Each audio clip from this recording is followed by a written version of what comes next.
Pa, Bagong linis yung kwarto mo ha. Babalik na ako sa shop. Marami pa akong gagawin na electric fan. I-maintain mo yung linis dyan anak ha. Ang dami kong nakano mga balat ng mga pinagkainan mo.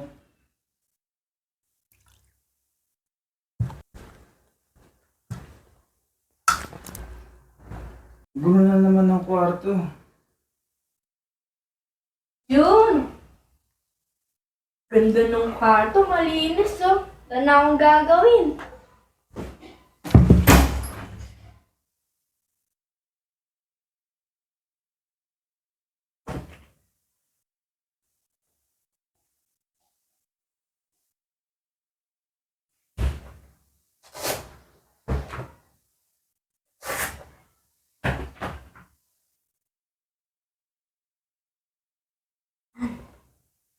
Yan. Nakapagpunya muna. Anak, Pa, bagong linis yung kwarto mo ha. Babalik na ako sa shop. Marami pa akong gagawin na electric fan. I-maintain mo yung linis dyan anak ha. Ang dami kong nakano mga balat ng mga pinagkainan mo. Pakiayos na lang iba ha. Yung uniform mo. May pagkain na sa lamesa, kumain ka na lang ha. apa.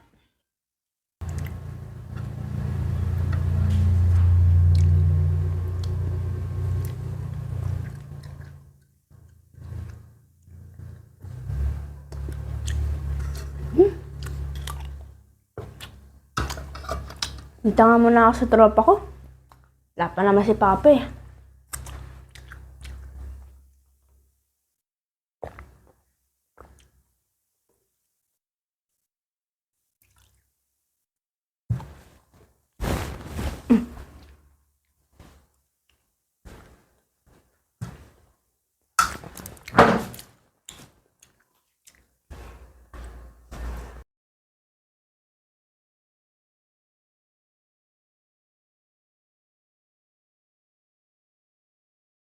Da?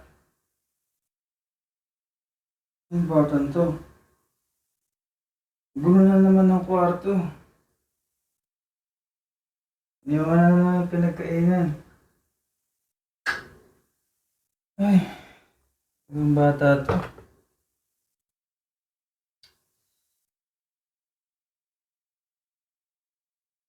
Ay, wala na talaga. Wala na masabihin talaga sa bata na to.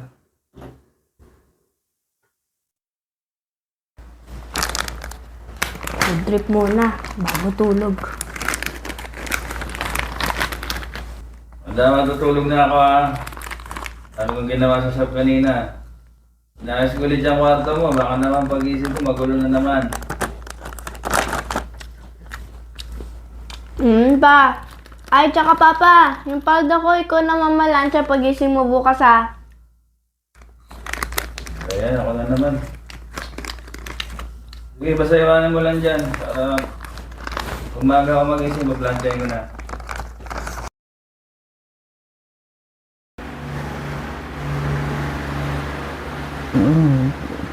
Pinagkain na yan, di na naman niligpit. Talaga tong baron to. Ako na naman magliligpit. Ay.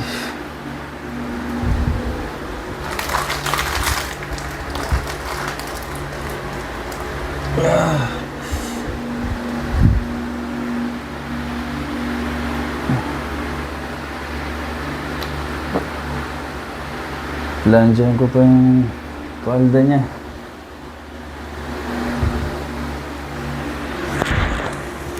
Ay.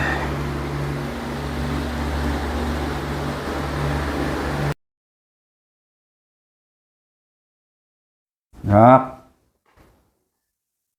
Pa, anak, ito na yung mga nilabang ko. Ba't ang gulo na naman ng kwarto mo, anak? Paano mo muna itong mga nilabang ko? Papa, nag-usap na kasi kami ng classmate ko eh. Maglalaro kami mamaya, pupunta ako sa bahay nila. Naku anak, may gagawin din ako sa shop. Importante ako din ngayon. Papa, nag-usap na kami ng classmate ko eh. Paalis na ako dapat eh. Ako anak, baka pwedeng unahin mo muna naman to. Kasi kailangan ako dun sa shop ngayon, anak. Sige na. alam mo naman tuwing Sabado ano mo naman, naglalaro talaga kami ng mga classmate ko eh. Tsaka rest day ko na din yun. Anak, para kasi hindi na tama yung mga kinikilos mo eh. Napapagod na rin kasi ako, anak. Yung simpleng mga gamit mo, hindi mo man lang maligpit dito. Anak, sa totoo lang, iba na yung nararamdaman ko sa katawan ko, pero ayoko na magpatingin kasi ayoko na ma-stress. Baka naman pwedeng pakinggan mo ako. Total, anak, sa loob ng 10 taon mo, inasikaso ko ito magmula nung iniwan ako ng nanay mo, anak. Napapagod na ako. Kita mo, kahit hilawad ko ng kalahati ng katawan ko, ako pa rin kumikilos, anak, para sa'yo. Ang akin lang naman, kaya gusto ko na matuto kasi baka di na ako magtagal, anak. Gusto ko kung mawawala man ako, kung talagang oras ko na, yung matuto ko, anak. Kasi para sa'yo din naman yung mga tinuturo ko. Pagod na ako, anak. Para lang sa pagkain natin, tsaka sa pag-asikasa sa'yo. Ayoko kasi matulad ka sa akin, anak. Gusto ko, kung iiwanan kita, marunong ka. Kahit magkaroon ka man ng karelasyon, pagdating ng araw, iwanan ka man, katulad ng ginawa sa akin ng nanay mo. At least marunong ka, anak, tsaka hindi ka magaya sa akin na sa sobrang depressed. Nagkaganito ako, anak. Baka pwede naman ako makausap sa'yo. Anak, kahit kaawaan mo na yung sarili mo, kahit wag na ako na tatay mo. Hindi ko na kaya, anak. Sandali na lang ako. Balang araw, may isip mo lahat na sinabi ko sa'yo. Sana lang, pag wala na ako, may mga taong tumanggap sa'yo. Sana, may magmahal sa'yo. Ayokong magaya ka sa akin na parang wala nang kwentang tao.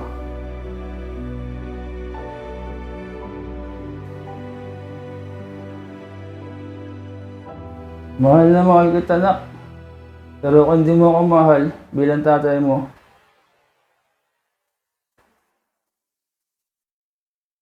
kahit mahalin mo na lang ang sarili mo.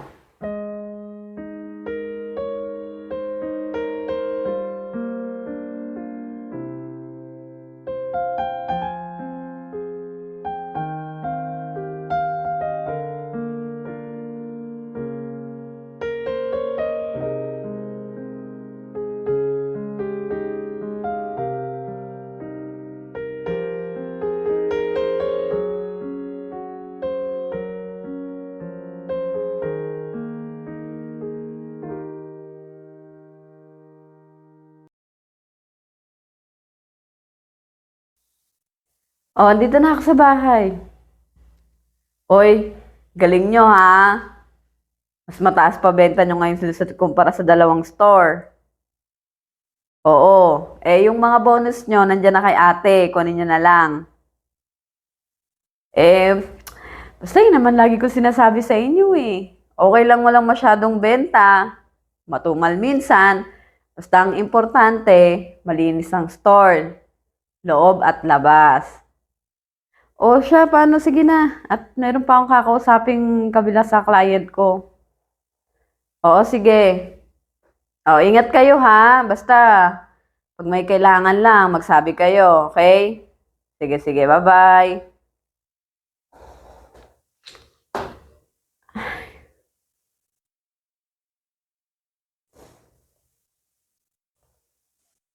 Ay, Papa. Gwapo mo pa dito ha. Pero, ito na pala yung huling araw na healthy ka. Kasi, kinabukasan pagising natin, Ito, mabigay na yung bibig mo. Pasalamat, ha? Kasi dahil sa'yo, naging success ako. Ikaw yung naging inspirasyon ko pa. Kung bakit nandito ako ngayon sa estado ng buhay ko. Sinunod ko lahat ng aral na binigay mo sa akin. Alam ko pa, araw-araw, nakikita mo ako dyan. Alam ko, proud ka sa akin. Siguro naman pa. Alam mo yung lagi kong inihiling kay Lolo Uwing. Na sana, sa susunod kong buhay, ikaw pa rin yung magiging tatay ko.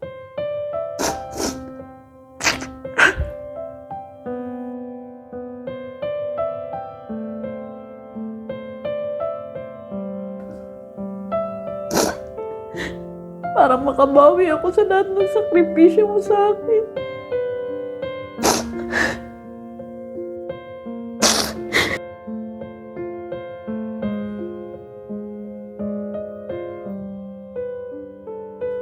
Miss you, Papa. Miss you, Papa. Miss you, Papa.